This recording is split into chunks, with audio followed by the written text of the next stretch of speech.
o Pai Nosso, o Salmo 23 e a graça. Louvado seja Deus. Nosso versículo inicial se encontra em segunda carta do apóstolo Paulo aos Coríntios, capítulo 1, versículo 20. Vamos ler. Pois, tantas quantas forem as promessas de Deus, nele, em Jesus, está o sim. Portanto, é por ele o amém, para a glória de Deus, por nosso intermédio. Que palavra, que maravilha, hein? Santa Igreja do Senhor Jesus, povo santo, abençoados com todas as bênçãos, mais que vencedores, igreja sem ruga, sem mácula, livres do pecado, livres do império das trevas, abençoados com todas as bênçãos, selados com o Santo Espírito da promessa. Meus amados irmãos, esse é um tema fundamental e maravilhoso. Nós vamos falar nesse estudo este, que eu quero já deixar claro desde o início, que será dividido em duas partes, tá? Hoje será o volume 1 e semana que vem a segunda parte, o volume 2, tá bom? Esse tema é maravilhoso por quê? Porque ele nos apresenta de maneira muito clara o resultado da graça. Ele nos apresenta o que o Evangelho da Graça defende, uma das bases, do que o Evangelho da Graça defende com muito afinco, Nós que pregamos a graça defendemos este pensamento com unhas e dentes, que diz respeito a quê? Ao cumprimento de todas as coisas. Uma das bases fundamentais da revelação da graça é o entendimento de que tudo já foi consumado. Enquanto o sistema religioso prega que tudo está por vir, ou seja, as pessoas ainda estão, por exemplo, debaixo do pecado, então o fim do pecado ainda vai vir, o fim do império das trevas ainda vai vir, Jesus ainda vai voltar, tudo ainda vai acontecer. Isso é que o sistema prega. Então as pessoas estão esperando por coisas que já foram dadas. As promessas que as pessoas no meio da religião aguardam até hoje, e vão continuar aguardando porque nunca vão vir mais, porque já vieram, Então não vão vir no futuro, já vieram. As pessoas estão esperando ainda a vinda do reino de Deus. Como eu falei, o fim do pecado, tudo mais. Tudo que Jesus conquistou, por causa do raciocínio religioso, as pessoas ainda estão esperando acontecer, estão esperando Jesus realizar o que ele já fez. E o que é interessante é que, além de eles estarem esperando o que Jesus já fez, eles acham que eles é que têm que fazer, ou pelo menos têm que fazer a parte deles. Porque a religião ela prega isso. Jesus fez a parte dele, você tem que fazer a sua. O que é um absurdo, isso é pisar no sangue da graça. É menosprezar a obra de Jesus. Você dizer que algum ser humano, tem o poder de complementar, entre aspas, a obra de Jesus. Isso é uma piada de mau gosto, isso é algo ridículo. Quem está submetido a isso realmente está separado de Cristo na mente, Está com a sua mente separada de Cristo. O seu entendimento é completamente fora do que a palavra revela. São anos e anos e séculos de engano. E é curioso, abençoados, que às vezes é bem raro, graças a Deus atualmente, aliás, de um bom tempo para cá, tem sido raro, mais raro, eu diria, os ataques que nós recebemos de pessoas contrárias à graça. Eu digo isso por quê? Porque, como os irmãos sabem, nós aqui já pregamos a graça há mais de 20 anos. E no início os ataques eram muito mais intensos. Em termos de volume, principalmente, Ou seja, nós recebíamos em termos de contato, e-mail, contato, comentários, era sempre a maioria negativos, atacando, chamando de falso profeta, disso, daquilo.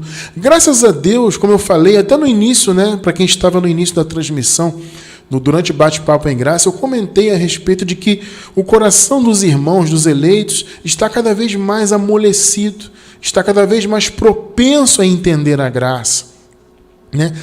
Pelo menos eu percebo isso colocando o meu trabalho como pauta, né? Comparando há 20 anos atrás e agora, eu percebo realmente os irmãos mais propensos, mais desejosos da verdade, talvez por estarem realmente vendo os desmandos, as mentiras, toda a enrolação, toda a enganação do sistema religioso. Então as pessoas estão cada vez mais buscando a verdade, e aí elas pesquisam, encontram na internet o nosso trabalho e começam a assistir os vídeos, elas leem os livros, elas ouvem o podcast e elas vão crescendo em graça. Então hoje está bem menos os ataques, só que nós ainda recebemos bastante, né? E recentemente nós recebemos, né, um ataque desse dizendo assim: você acha engraçado você dizer que você descobriu a roda, que você prega a graça, que você é o único. Abençoado, quando que vocês já me viram dizer que eu descobri a roda? Que eu inventei a graça? A pessoa comentou como se eu tivesse descoberto a graça, eu fosse o único, estivesse me colocando como melhor, como especial. Eu pergunto para vocês que acompanham o nosso trabalho, quando que vocês viram nós realizarmos isto aqui? Que eu sou o único. Eu já vi pregadores aí dizerem isso. Eu já vi. Inclusive, alguns que dizem pregar a graça. Porque eu sou o único, porque eu sou o aprovado, porque eu sou isso e aquilo. Eu já vi. Da nossa parte, nunca houve isso. Porque pregar a graça, amado, não é porque você descobriu a roda, como a pessoa citou. Não é isso. A graça é revelação. Ninguém aqui pediu para ter revelação. Deus é que quis dar. Porque Deus é que dá. E junto com a revelação, pelo menos na minha vida, veio a responsabilidade de transmitir esse conhecimento.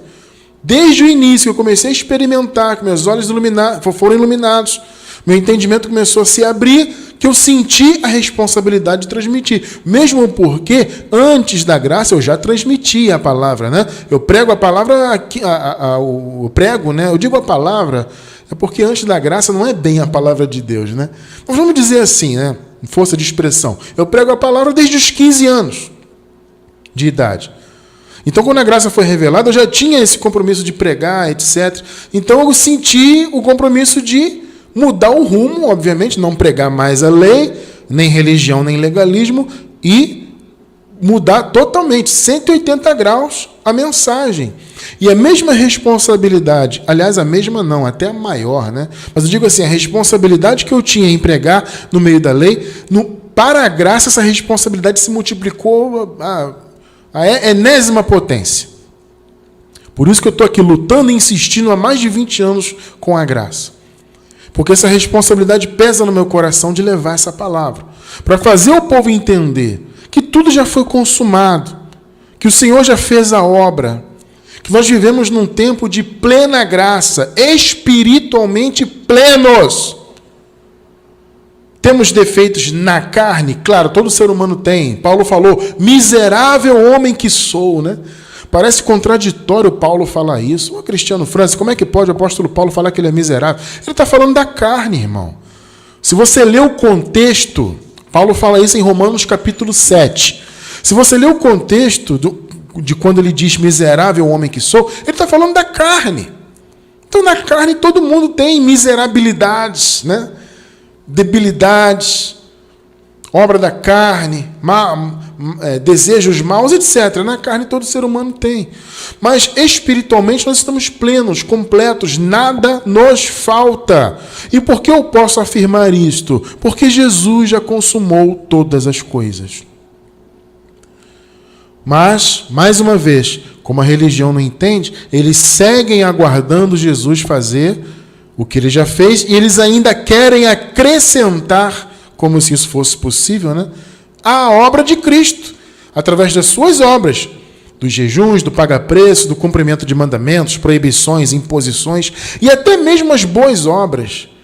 Porque a religião, abençoados, as pessoas da religião, elas também fazem boas obras. Mas as boas obras que eles fazem não é de coração. Mas, Cristiano, como é que você pode falar isso? Amado, sabe por que eu digo isso? Ainda que a pessoa tenha boa vontade de fazer a boa obra, e as pessoas no meio da religião têm boa vontade sim, no fundo, há um desejo de barganha com Deus. Porque a pessoa faz a boa obra pensando na salvação, por exemplo, né? Então eu estou aqui fazendo uma boa obra e tal, mas é porque eu estou fazendo, né, para poder ser salvo, ser justificado por aquela obra. Entendeu? Então, as pessoas têm esse pensamento, ainda que elas façam o bem, além de fazerem as obras da lei, os mandamentos de homens, todo aquele processo religioso, as pessoas também fazem boas obras. Mas eu particularmente, penso que as boas obras que não são feitas com o pensamento da graça, elas não têm uma legitimidade, porque sempre, repito, sempre tem um pensamento de barganha. Vou fazer aqui para ser abençoado ali. Vou fazer aqui porque eu quero ser salvo. Ainda que a pessoa não pense isso literalmente, no fundo, ainda que seja de maneira subconsciente, a pessoa tem aquela coisa de fazer algo bom para ficar bem com Deus. Isso é um absurdo, né? Nós fazemos as boas obras não para alcançar algo de Deus, mas porque já alcançamos. Nós fazemos as boas obras porque é o nosso chamado. Nós fazemos boas obras porque somos salvos, não para sermos salvos. Porque nós em graça, e por isso que eu digo, as boas obras feitas em graça, elas são legítimas. Porque a pessoa que está com o pensamento da graça, ela não faz as boas obras pensando em ser salva.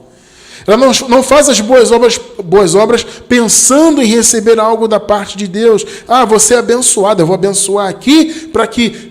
Não, você faz porque você já é um abençoado, você já é um eleito de Deus, é salvo, sempre salvo, você já tem o Espírito Santo, tudo você já tem. Então, como consequência de tudo que você já tem, e tudo que nós somos em Cristo, é que nós realizamos boas obras. Não obras da lei, boas obras. As obras que vêm do amor, que vêm da fé, etc. Tá? Então, a nossa intenção com esse estudo de hoje, que nós pretendemos concluí-lo na próxima semana, tá? Se Deus quiser, né? Se você estiver assistindo pela gravação algum tempo depois, certamente você já vai ter o volume 2, a segunda parte aí, tá? Mas para quem está ao vivo, hoje é o volume 1 e no próximo domingo, se Deus quiser, faremos o volume 2. Então, abençoados, vamos tratar hoje do Pai Nosso. O Pai Nosso é aquela famosa oração que Jesus ensinou para os judeus naquela época antes da cruz. Muitos hoje usam a oração do Pai Nosso, chamada oração do Pai Nosso, né? Vamos colocar entre aspas, né?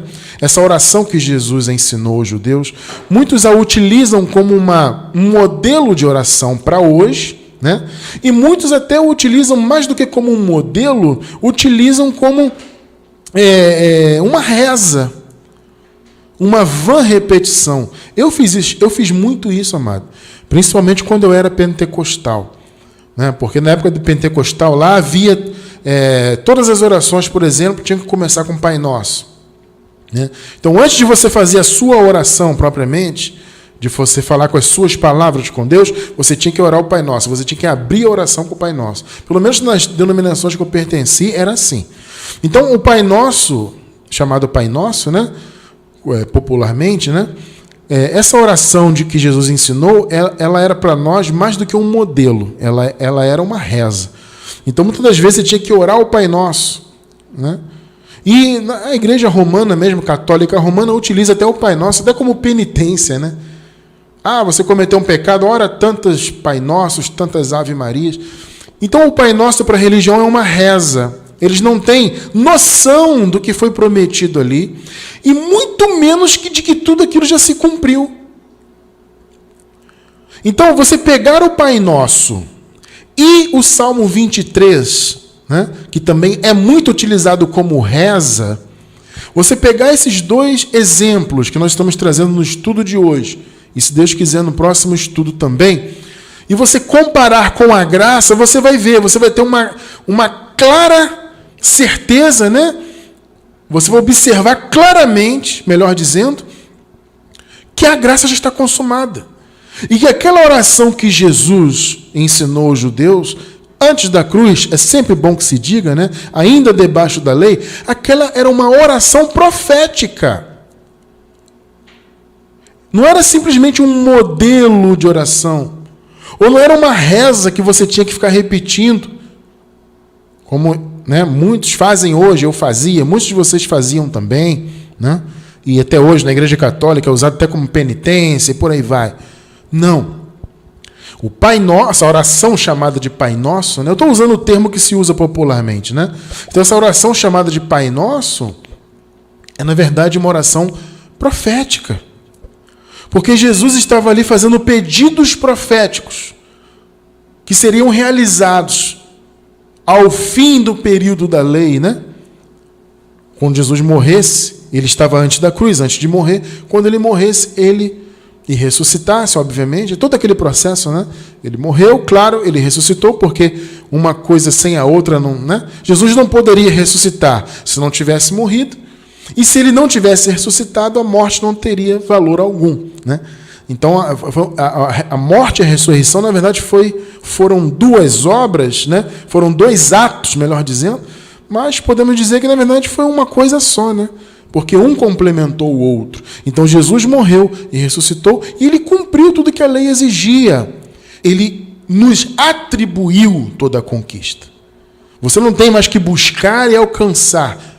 Não, aliás, você nunca teve que fazer isso, nós, né? Nós já nascemos com a graça consumada. Então, nós já nascemos com tudo feito. Quando ele morreu e ressuscitou, ele nos atribuiu tudo. Mas a religião não entende isso.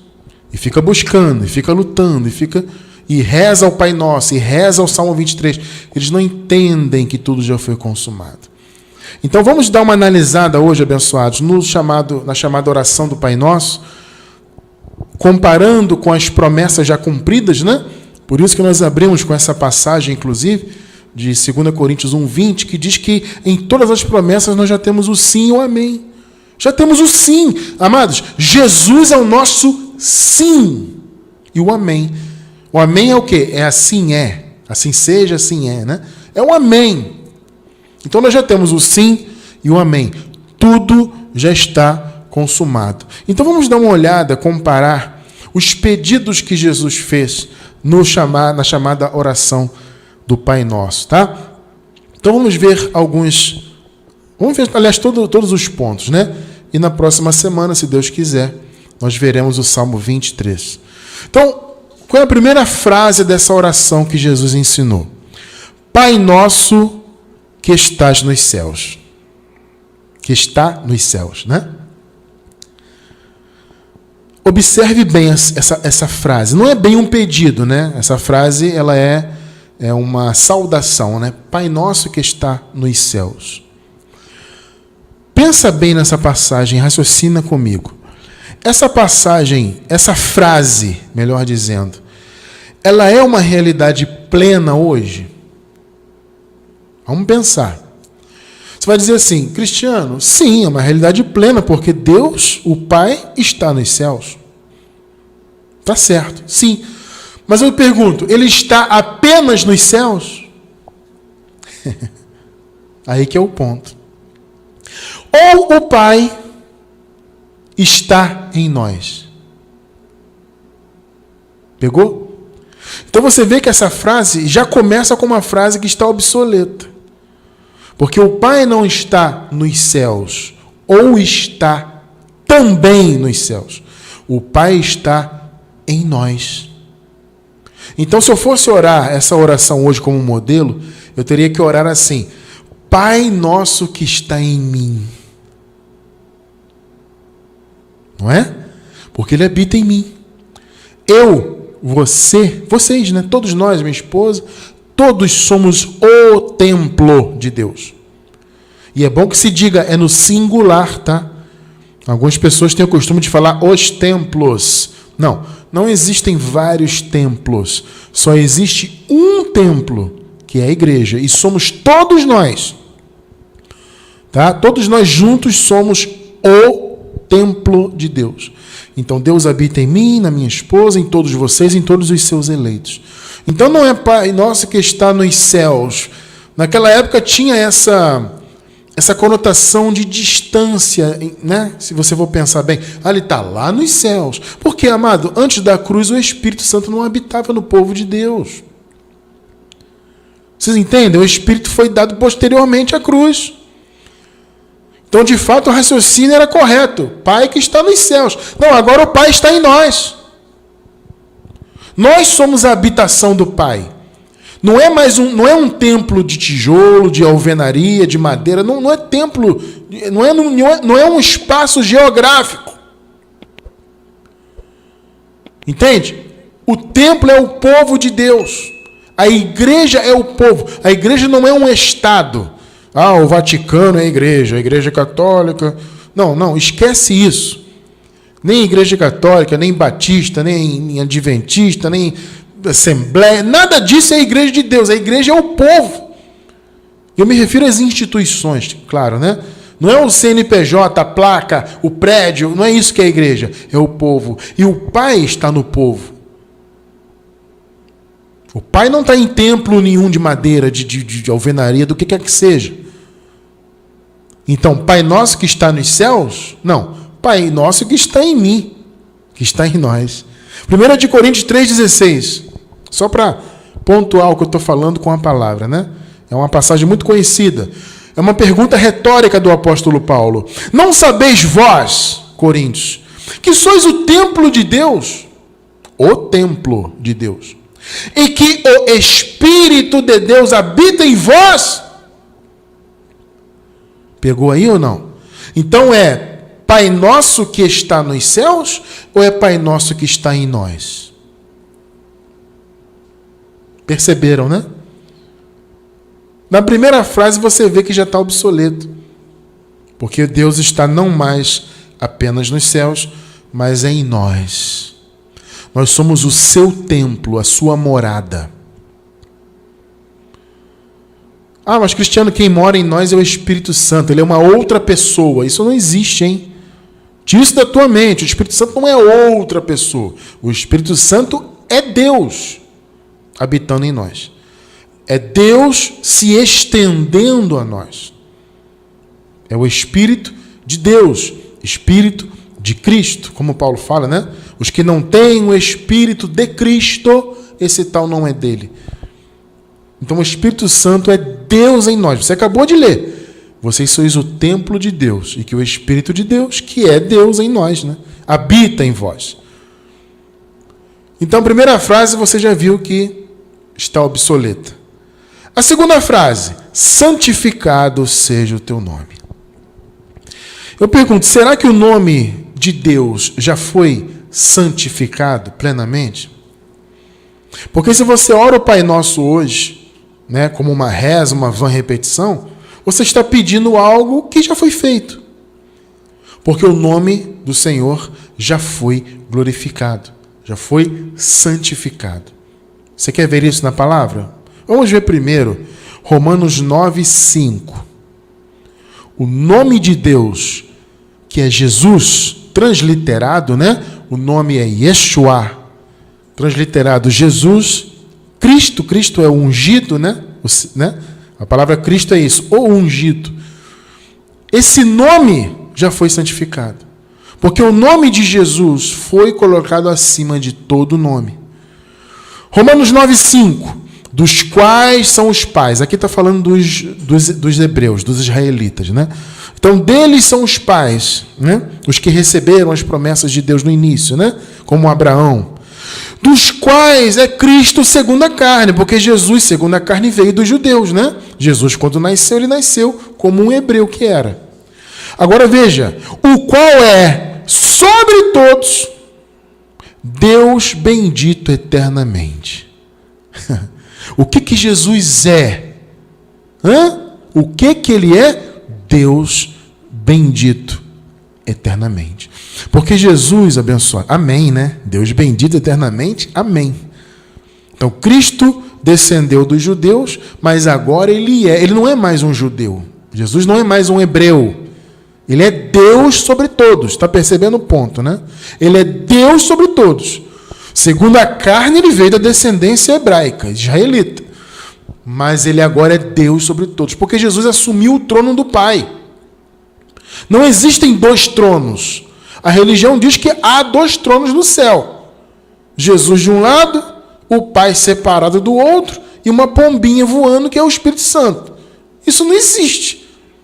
Se você observar, por exemplo, o Apocalipse, né, que o João diz, e vi um trono no céu.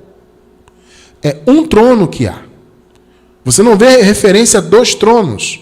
Ah, mas irmão Cristiano, às vezes eu leio que há a destra de Deus. A destra é o que? A direita. Então tem...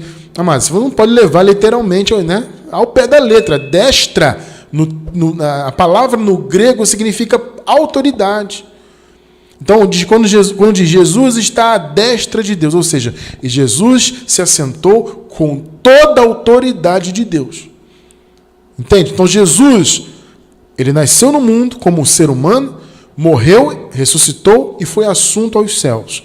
Quando Jesus foi para os céus, ele assumiu a posição de Deus. Por isso ele disse, eu e o Pai somos um. Então esquece essa história de 2 tronos, uma pombinha. Não existe isso aí. Jesus é Deus sobre todos. O Pai é o Espírito e Jesus é a imagem do Deus invisível, como Paulo disse. Agora vejam, Filipenses 2, versículos 9 e 10. 9. Por isso também Deus o exaltou soberanamente. O Pai o exaltou a Jesus, né? Soberanamente. E eles são um. Mas Cristiano, como é que pode? Amado, isso é um mistério. O Paulo disse, grande é o mistério da piedade. Deus se manifestou em carne. Grande é o mistério da piedade. Esse é um mistério. E louvado seja Deus por isso. Por isso também Deus o exaltou soberanamente. O Espírito, porque Deus é Espírito, exaltou Jesus, né? E lhe deu, olha só, um nome que está acima de todo nome. Deus, o Pai, exaltou Jesus de tal maneira que fez com que Jesus assumisse o seu trono. Então, aquele homem Jesus, que nasceu como um israelita, ressuscitou e foi levado aos céus e assumiu a sua posição. Jesus assumiu a destra de Deus. E o nome Jesus está acima de qualquer nome. Yeshua, né? É um nome hebraico, foi transliterado, né? Traduzido, entre aspas, porque não se traduz o nome, né? Há uma transliteração, né? Esse nome foi colocado acima de todo nome. Então, o nome de Cristo está acima. Então, Pai nosso que está nos céus, irmão, não está só nos céus, ele está em nós. Santificado seja o teu nome. Já está cumprido, já foi santificado. Está acima de todo nome. Para quê? 10. Para que ao nome de Jesus se dobre todo o joelho dos que estão nos céus, na terra e debaixo da terra, porque Jesus é o Deus dos vivos e dos mortos. Entende? É bom lembrar, deixa eu dar só uma ressalva aqui. É bom lembrar que nessa época aqui, em que o apóstolo Paulo escreveu essa carta, os irmãos que haviam morrido ainda estavam presos à morte. Tá? É bom que se diga isso, estou contextualizando para você entender. Quando Paulo fala que o nome de Jesus está acima de todo nome, tá? Porque o Pai o colocou assim. Agora veja, para que todo joelho se dobre, né, dos que estão nos céus, na terra, ou seja, a criação celeste, todos nos céus, nessa época aqui, né, os espíritos, os anjos, tudo que estão nos céus se dobrem ao Senhor Jesus, os que estão na terra e debaixo da terra. Porque os irmãos haviam morrido e estavam presos à morte. Nós sabemos que no ano 70 houve a ressurreição e aqueles que estavam presos à morte ressuscitaram. Tá? Então hoje não há mais ninguém debaixo da terra. Entenda, mas Cristiano França, as pessoas morrem, são sepultadas. Amado, o Filho de Deus que morre, ele recebe um corpo glorificado e está no paraíso. Ele não está debaixo da terra. O que fica debaixo da terra é a carne passageira, é o invólucro atual que nós temos. Mas nenhum filho de Deus fica mais preso debaixo da terra. Mas Paulo fala, eu estou dando essa ressalva para explicar bem esse versículo, tá? Eu estou abrindo só um parêntese, eu saí um pouquinho do assunto para explicar isso. Então, os que estão nos céus, na terra e debaixo dela. Porque os irmãos estavam ainda mortos e presos à morte nessa época aqui. Quando Paulo escreveu isso aqui foi antes do ano 70. No ano 70 houve a parousia a ressurreição, etc. Cristiano França, eu não sei do que você está falando, meu irmão. Que história é essa de anos 70, não sei o quê? Amado, assista aos nossos estudos de escatologia. Tá? Atualmente nós temos 12 estudos. Nós pretendemos fazer outros. Se Deus quiser, teremos outros, não sei quantos. Mas nós temos uma base, nós temos 12 estudos que são a base do nosso raciocínio de escatologia consumada. Para quem está na gravação, eu vou deixar embaixo do vídeo no YouTube, a minha amada vai anotar ali para mim, para eu não esquecer. Embaixo do vídeo no YouTube tem um link aí, escatologia consumada. Vocês vão encontrar o link da escatologia consumada. Assistam, né, a esses 12 estudos. Quem já assistiu, assista de novo. Quem não assistiu, principalmente assista. Para você entender essa questão que eu falei de anos 70, tá? Bom, fecha parêntese, vamos voltar ao assunto principal, né? Então, abençoados, o Senhor já recebeu o nome que está acima de todo nome. Então, Pai nosso que está nos céus, já está obsoleto, ele não está nos céus apenas, ele está em nós. Santificado seja o teu nome, já foi, já está acima de todo nome. Terceiro ponto, esse aqui é tremendo, né?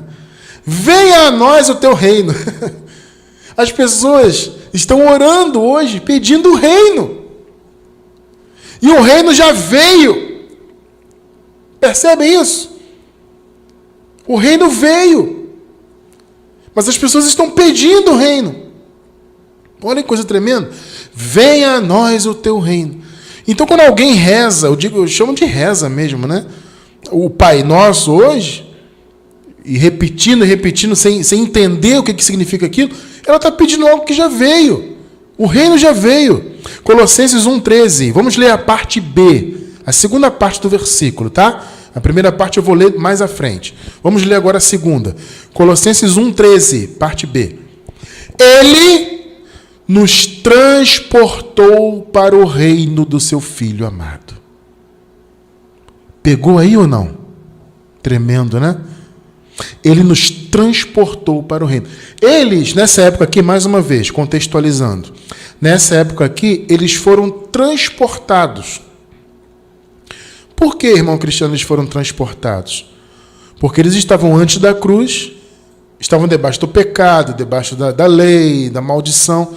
E aí o Senhor morreu, ressuscitou e os transportou para o reino. Nós que nascemos depois da obra consumada, em especial depois do ano 70, com a graça já estabelecida, nós já nascemos no reino. Olha que tremendo! Olha que notícia maravilhosa você está recebendo agora. Quando você nasceu, quando eu nasci nesse mundo material aqui, eu já nasci no reino do Senhor. Nós não fomos transportados. Nós já nascemos no reino. Mas aqueles irmãos da época de Paulo aqui, né? Eles viveram a transição. Então eles foram transportados. Mas o fato é o quê? É que o reino já veio. E o povo está esperando o reino. Até hoje. Pedindo o reino. Venha a nós o teu reino. Mas o reino já veio, meu irmão. Você está no reino e o reino está em você. Porque o Espírito habita em você. Você leu que o Deus habita em você. Você é templo de Deus. Então, se Deus está em você, o reino está em você. E você está no reino. Hebreus 12, 28. Por isso, tendo recebido um reino. Olha que tremendo. Tendo recebido um reino. O que a palavra está dizendo? Olha, vocês receberam um reino. E, uma vez que vocês receberam esse reino, que não pode ser abalado, retenhamos a graça, ou seja, sejamos gratos, né? Pela qual sirvamos a Deus agradavelmente, com reverência e piedade. Olha que coisa tremenda. Tendo recebido um reino inabalável, sirvamos a Deus de maneira agradável. Ou seja, você serve ao reino, você serve a Deus no reino. Porque você recebeu um reino. O reino nos foi dado. Nós já nascemos no reino, né? E quando a palavra da graça nos foi revelada, nós assumimos a obra desse reino também. E servimos a Deus de maneira agradável, reverente e piedosa. Tendo recebido um reino inabalável. Meu irmão, o reino já é uma realidade, você já vive nele. Você está assentado em lugares celestiais. Você já está no céu, espiritualmente. É um privilégio grande, amados irmãos, nós entendermos isto. Entender que nós já nascemos no reino, né? Os irmãos lá diante da cruz, repito, foram transportados, porque eles viveram a transição, mas nós já nascemos no reino. Recebemos um reino inabalável. Quando você nasceu, claro, você não tinha conhecimento da graça, mas a graça te foi revelada, a palavra da graça chegou à tua mente, e aí você também assumiu as obras do reino, a sua função no reino de Deus. E assim agora estamos aqui, trabalhando pelo reino de Deus. E quando o nosso tempo aqui passar, nós vamos receber um corpo glorificado, e aí estaremos no paraíso. Fisicamente, hoje estamos no paraíso já espiritualmente, claro, mas estaremos com o nosso corpo e a nossa alma, junto com o nosso espírito, no paraíso, né? Então, o que é importante você entender? Que já está consumado. O ponto todo é esse. Tudo está consumado. A oração, chamada oração do Pai Nosso, está obsoleta. A graça já cumpriu tudo. Então, na primeira frase, você já vê que ela está obsoleta, né? Porque Pai Nosso que está nos céus, não, Ele está em nós. Santificado seja o teu nome, já foi. É um pedido que não faz sentido, já está acima de todo nome. Venha o teu reino, isso não faz sentido. Antes da cruz fazia sentido você pedir a vinda do reino. Entende? E mais uma vez, eram pedidos proféticos, né? Venha o teu reino, já veio. Glória a Deus. Mais um exemplo, seja feita a tua vontade. Cristiano Francis, Deus já fez toda a sua vontade? Já. Sabe quando que Deus fez toda a sua vontade? Quando Ele enviou o seu Filho e o seu Filho morreu por nós. Quando Jesus morreu, foi feita toda a vontade de Deus. Porque a graça de Deus, amados, ela estava predestinada. O Paulo diz que a graça nos foi dada antes dos tempos dos séculos, antes dos tempos eternos, né? Como dizem algumas versões, não depende da versão, né? Mas antes do tempo ser tempo, antes do mundo ser mundo, antes da criação ser criação, a graça já estava provida. Então a vontade de Deus era estabelecer a sua graça. Deus, amado, Ele não foi pego de surpresa, é bom que você entenda isso. Ah, irmão Cristiano, Deus criou o mundo, Ele foi pego de surpresa porque Adão pecou. Amado, alô, acorda. Deus pego de surpresa? Pensa bem. Todo o plano de Deus foi plenamente estabelecido. Toda a vontade dele foi feita. E o ápice da vontade de Deus, obviamente, foi a plenitude dos tempos.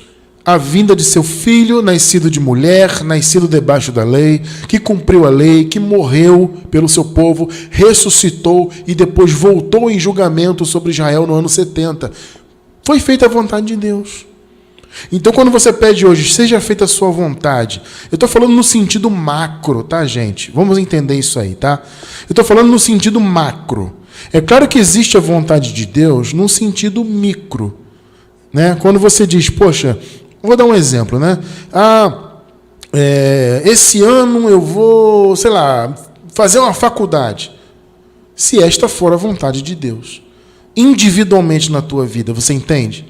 Mas eu estou falando da vontade macro de Deus, tá? Porque a oração de Jesus era uma oração profética, tá? Então ela estava apontando para a obra de Deus, para tudo que Deus faria. É claro que a vontade de Deus, ela é individual em cada uma de nossas vidas. A vontade de Deus para a minha vida é uma, para minha esposa é outra, e assim vai. E a gente respeita muito isso. Eu sempre digo, amado, olha, eu vou fazer isso se Deus quiser, se Deus permitir. Quando você vê lá em Hebreus, no capítulo 6, versículo 3, diz o que lá em Hebreus? Isso faremos se Deus permitir. Então eu respeito muito isso aqui. Vou fazer tal coisa, se Deus quiser. É a vontade de Deus manifestada individualmente nos seus filhos. Eu não estou falando disso, eu estou falando da vontade macro de Deus. Do plano geral de Deus. Isso já está consumado. Vamos ver aqui a profecia acerca da vontade de Deus, Isaías 46, versículos 9 e 10. Vamos ler o 9. Lembrai-vos das coisas passadas desde a antiguidade, que eu sou Deus. O que o Moisés ouviu de Deus, né? Quem que está me enviando? Diga que eu sou, te enviou. Aí vem Jesus lá na frente e diz o quê? Eu sou o caminho. Eu sou a verdade. Eu sou a vida. É o eu sou, irmão. Tá? Então, eu sou Deus e não há outro Deus. Não há outro semelhante a mim. Olha que palavra tremenda. Agora veja o versículo 10. Que anunciam o fim desde o princípio. Amado, o plano estava todo preparado, sempre esteve. Eu anuncio o fim desde o princípio. E desde a antiguidade as coisas que ainda não sucederam. Será que Deus foi pego de surpresa? Não. Que digo, o meu conselho será firme e farei toda a minha vontade. Meu amado, os profetas foram cumpridos já ou não? Sim. O Senhor Jesus cumpriu a lei e os profetas. Agora veja o que o profeta trouxe da parte de Deus aqui. O meu conselho será firme e farei toda a minha vontade. Amado, Deus fez a sua vontade. Tudo que ele havia preparado, ele disse, anuncie o fim desde o início. O meu conselho será firme e farei toda a minha vontade. Deus fez toda a sua vontade. Deus estabeleceu a graça. Tremendo, né? Tudo está consumado. A vontade de Deus está feita. Você percebe que não faz sentido orar o Pai Nosso como uma oração mesmo? Fazer pedidos que já foram realizados. Faz sentido, amado. Quer mais? O pão nosso de cada dia nos dá hoje. Esse é um pedido também que já tem a provisão. O Senhor é um Deus de provisão. Ele nos deu o meio. Ele já revelou o meio pelo qual nós teremos sempre essa provisão. Filipenses 4:18. O meu Deus, segundo as suas riquezas, suprirá todas, diga aí, todas as vossas necessidades em glória por Cristo Jesus. Olha só que palavra que Paulo deu aqui para os filipenses. Isso é o quê? É promessa de plena provisão. Está escrito ou não está? Você crê ou não crê? Agora, amado, eu preciso lhe dizer uma coisa. Essa questão da provisão material nesse mundo, o chamado pão nosso de cada dia, ela tem uma relação com a sementeira. É bom você entender isso. Você não tem que orar, pão nosso de cada dia nos dá hoje. Ele já deu a provisão. E ele deu o meio. Ah, Cristiano, você está aproveitando para falar de oferta. Amado, eu não preciso disso. Eu estou falando porque é o que está escrito. Eu não posso lhe negar uma verdade. O pão nosso de cada dia nos dá hoje, ele suprirá as necessidades, tem ligação direta com semear. Eu não posso lhe negar essa verdade. Eu não estou aproveitando nada. Quer ver o contexto? Filipenses 19, 4:19. Lemos o 18, vamos ler o 19 agora. Mas bastante tenho recebido, e tenho abundância. Cheio estou, depois que recebi de Epafrodito o que da vossa parte me foi enviado. Filipenses fizeram uma coleta e levaram a Paulo. E Paulo falou, agora eu tenho em abundância, eu recebi, os recursos que vocês me mandaram.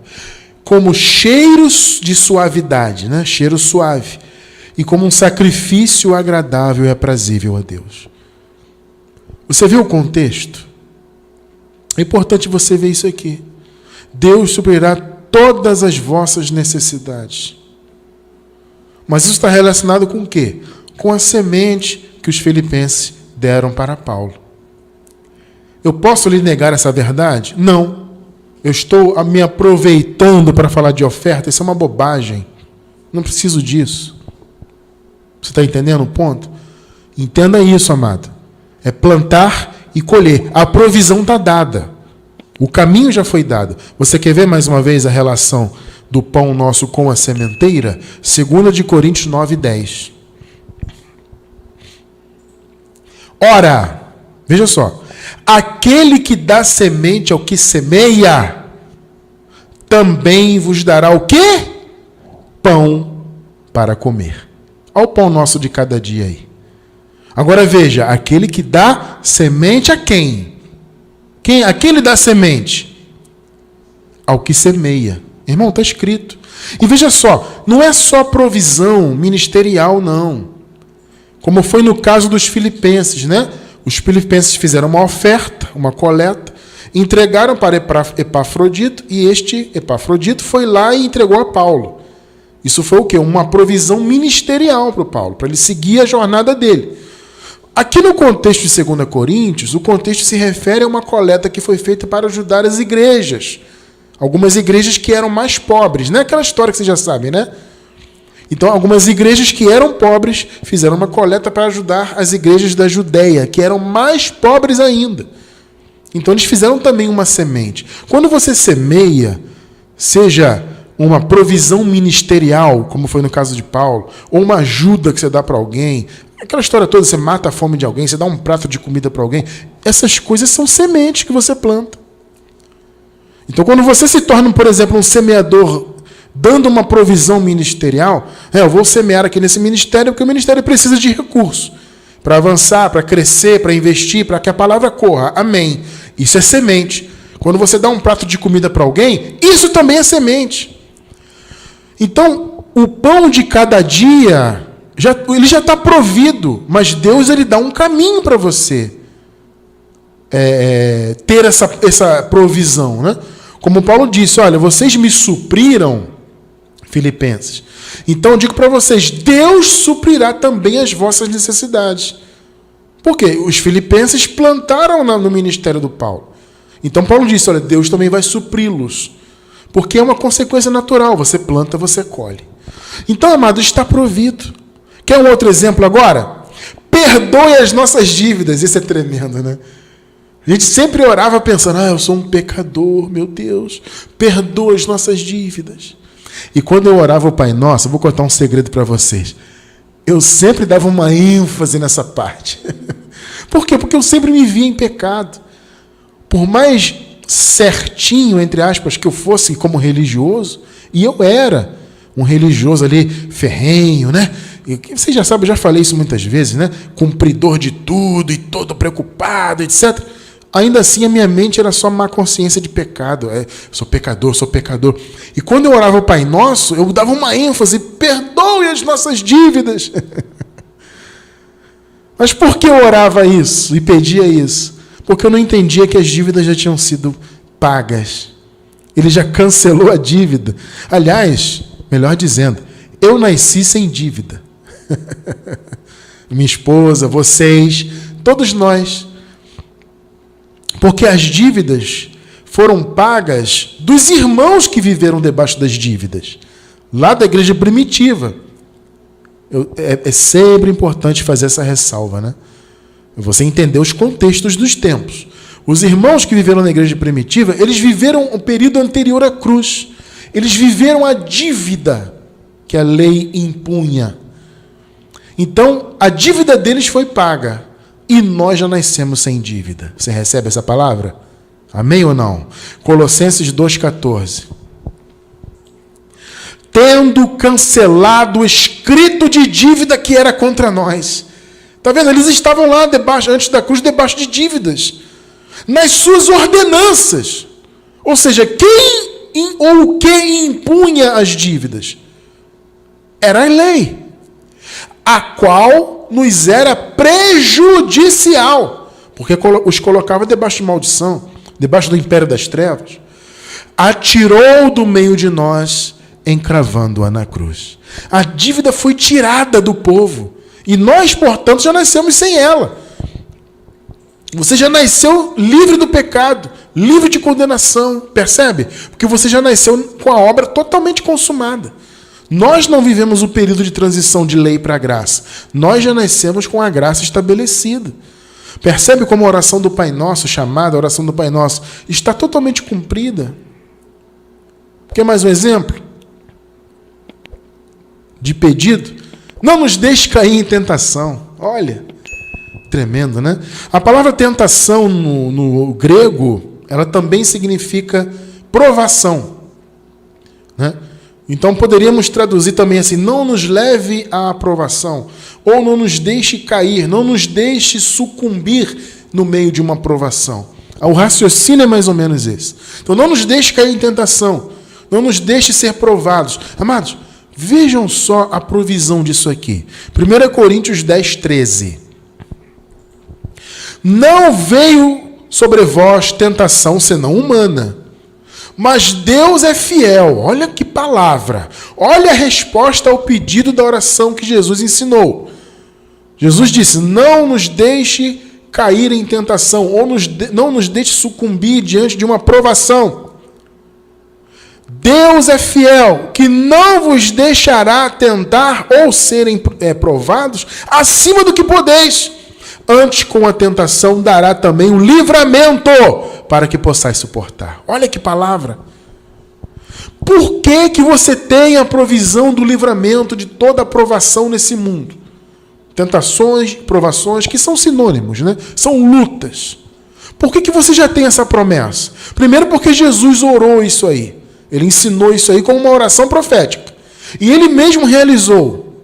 E hoje você tem por quê? Porque você tem o Espírito Santo, meu irmão. Você está entendendo que hoje você tem a previsão de que você não vai sucumbir a nenhuma tentação, a nenhuma provação, seja qual for a luta que você enfrentar. Sabe por que você não vai sucumbir? Porque você tem o Espírito. Tremendo, né? Tudo já está consumado. A oração do Pai Nosso já está cumprida. Mais um exemplo. Mas livrai-nos do mal. Irmão, o Senhor já livrou de todo o mal. E aí, mais uma vez, é o mal no sentido macro, né? No sentido pleno da obra de Deus. Não é o mal individual. Claro, veja bem, amado, é claro que o mal individual do dia a dia, é claro que Deus nos livra dele também.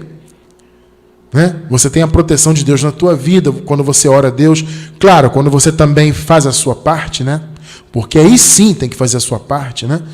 É aquela história, né? Jesus, ao ser tentado, se joga daqui. O que Jesus disse? Olha, eu não vou tentar o Senhor, meu Deus. Não é porque eu sou, em outras palavras, né? Que eu sou Jesus, que eu mando uma tempestade parar, ela para, que eu curo, que eu ressuscito. Não é por isso que eu vou me jogar daqui. Eu não vou tentar o Senhor Deus. Então, é claro que você vai fazer a sua parte, tomar os seus cuidados, obviamente. Mas a proteção de Deus na tua vida você tem, do mal diário. Aqui nós estamos falando do mal no sentido macro, né? No sentido amplo, de todo o mal que havia antes da cruz, que era o império das trevas. Pecado, carne, condenação, a escuridão, né? No sentido espiritual da coisa, né? Morte espiritual, ausência do Espírito Santo, tudo isso antes da cruz. Esse é o mal do qual o povo de Deus foi livre. Percebe? Então a oração de Jesus se cumpriu. Livrai-nos de todo mal. Amado, nós estamos livres de todo mal. Você não tem império de trevas nenhum na sua vida. Você tem a luz de Deus na sua vida. Você está livre do medo, livre da morte. Percebe? Esse é o sentido. Colossenses 1,13. E aí sim, vamos ler agora a primeira parte do versículo. Ele nos libertou do império das trevas. Aí, livrai-nos de todo mal. Livrou. Todo o mal que vinha diante da cruz, o povo de Deus foi livre. Hebreus 2,15. E livrasse todos os que com medo da morte, olha aí, estavam por toda a vida sujeitos à servidão. Olha só, livrou todos. Então, amado, não existe mais medo da morte. Não existe mais escravidão, né? A escravidão da lei, né? A escravidão do pecado, a escravidão do mundo. Não tem mais isso na tua vida. E a morte, também não tem mais morte. Você não morre, percebe? Está entendendo? Nós fomos livres de todo o mal. Então a oração foi cumprida. Livrai-nos de todo o mal. Já estamos livres em nome do Senhor Jesus. Vocês percebem que toda a oração do Pai Nosso já está cumprida? Não é tremendo entender isso? Essa é uma base do raciocínio da graça. É você entender que tudo já foi consumado. Que você não tem que orar uma oração do Pai Nosso como se ela estivesse vigente hoje.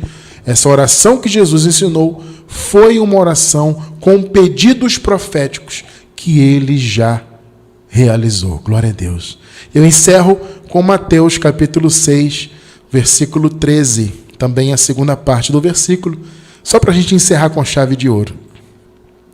Olha que lindo. Porque teu é o reino de Deus, do Senhor Jesus, e o poder e a glória para sempre. Amém. O reino é de Deus, o poder é dele, a glória é dele, para todo sempre. Amém. Glória a Deus.